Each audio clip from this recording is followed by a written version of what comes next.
Good morning, Brad O'Brien here. I got to thinking about a video that I made recently where I used some nomenclature. I used some specialized terms, which specifically was diatonic. And diatonic, again, like a lot of things with music and music theory that people get overly concerned about, they're really simple ideas. Diatonics just describes notes that pertain to the prevailing key. I'm stealing this right from the web.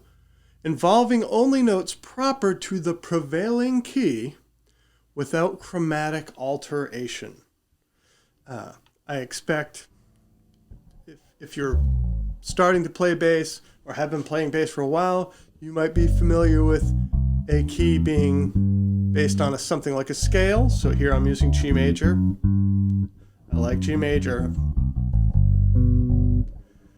The diatonic notes are G, A, B, C, D, E, F sharp, G. So as long as what you're playing is only using those notes, you could say it's diatonic. The way chords are built typically is by stacking alternating notes in a key. So the first note, the third note, the fifth note, the seventh note, the ninth note, 11th. That's your diatonic G chord could be G major third, fifth, G major 7, G major 7, 9, 11. I threw the lower 9 in there.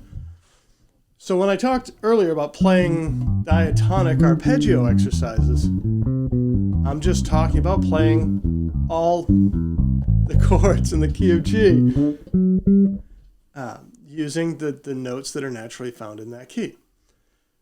That also tells you that the first chord is going to be major, second is minor, third is minor, fourth is major, fifth is major, sixth is minor, seven is minor, can be more complicated, back to major.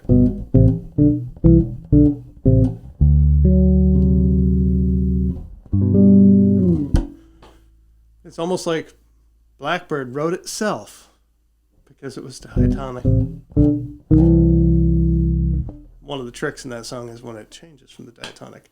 So this is just intended to be a quick video to elucidate the fancy terminology or nomenclature that I used in a previous video, which is to understand that diatonic is not some really foreign concept. It is just pertaining to the notes in the prevailing key and sticking with those. There are a million exercises based around playing in a key, and you can now say they're diatonic exercises. So I know for a lot of you, you may already know this, but I hope for some of you, this was a little eye-opening, and then I'm going to feel less guilty in the future talking about something and referring to diatonic without saying Brad has never, spent the breath to tell the internet what diatonic is. Have a great afternoon and keep practicing.